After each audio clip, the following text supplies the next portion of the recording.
கேள்வி ஒன்றாக இருந்தாலும் பதில் எப்படியா இருக்கான், ஆளுக்கு ஏற்ற மாதிரி மாறுபடும். நேரில் வந்துட்டால் என்ன பண்ணிடலாம், எல்லா கேள்வியும் கேட்டு தெளிவாக. அதுக்கு தான் சத் சங்கம். என்னுடைய நோக்கம் எல்லாம் மனிதர்கள் எல்லாம் மகிழ்ச்சியாக இருக்கணும், அவ்வளோதான். எண்ணம் போல் வாழ்க்கை, மனம் போல் மாங்கல்யம். எண்ணம் போல் வாழ்க்கைன்னா நீ எப்படியெல்லாம் இருக்கணும்னு நினைக்கிறியோ அப்படியெல்லாம் வாழ்க்கையை அமைச்சிக்க முடியும். அமையாது, அமைத்து கொள்ள முடியும். அவன் நம்ப நினைக்கிறேன், நான் வந்து ஒரு பெரிய பணக்காரன் ஆகணும், நினைத்ததை அடையும் ரகசியம் ஒரு வீடியோ இது நிறைய பார்க்கப்பட்டது. செக்ஸு பற்றி பேசினோடனே அது முன்னாடி போயிடுச்சு, இது பின்னாடி போயிடுச்சு. எப்போவுமே பாலுணர்வு சார்ந்த புக்குன்னா டக்குன்னு வியாபாரம் ஆகிடும். ஆமாம், அதில் ஒன்றுமே இல்லை கட்டிவிட்டு சரி வெளியே ஒரு பொம்பளை படத்தை அப்படி இப்படிமா அரைங்குறையமாக போட்டால் உள்ளே போனால் அந்த சீனே இருக்காது. எப்போ பாட்டில் வந்து போயிட்டுருப்போம், மறைஞ்சே போயிட்டுருப்போம். நம்ம படம் ஃபுல்லாக தேடுவோம் அந்த காட்சி. அந்த காலத்துலலாம் எல்லா பத்துக்கும் போட்டுருவானுங்க. ஏன் எல்லாம் போய் பார்ப்பாங்கன்ட்டு. குழந்தைங்கள வர ஸ்கூலுக்கு படிக்கிற குழந்தைங்கள இட்டுனும் போக மாட்டாங்க, அது படமாச்சேன்னு. அதில் ஒன்றுமே இருக்காது.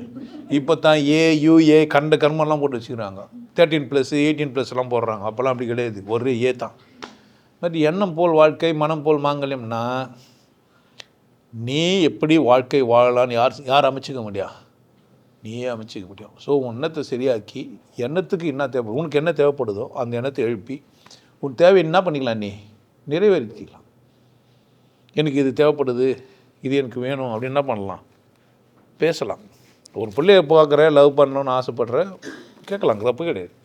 கேட்குறது விதம் இருக்குது. கல்யாணம் பண்ணிக்கலாமா, சந்தோஷமாக இருக்கலாமா, நம்ம 2 பேர் சேர்ந்து வாழலாமான்னு கேட்குறது ஒன்றும் குற்றமே கிடையாது. அவளுமே வந்து வெறுப்பாக மாட்டா.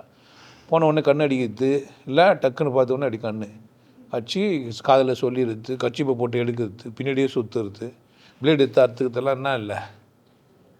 இப்போ எண்ணம் எப்படி இருக்கக்கூடாது, அவளை அடையணுன்ற எண்ணம் வெறியாகக்கூடாது, அது முறையாகணும்.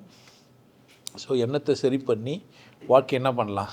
மனம் செம்மையானால் மந்திரம் செவிக்க. அப்போ எண்ணங்கள்லாம் தூய்மை ஆயிடுச்சுன்னா எல்லா எண்ணமும் நடக்கும்.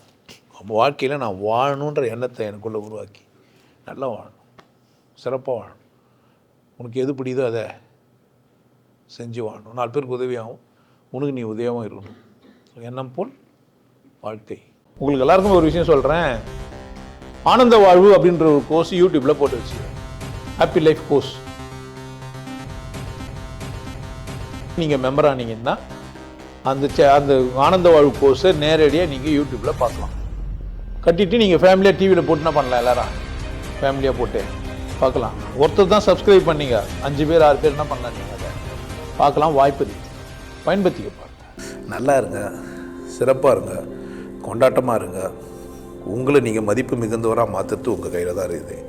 நல்லா இருங்க. நான் ஒரு வாய்ப்பு, என்னை பயன்படுத்திக்கலாம். நல்லது.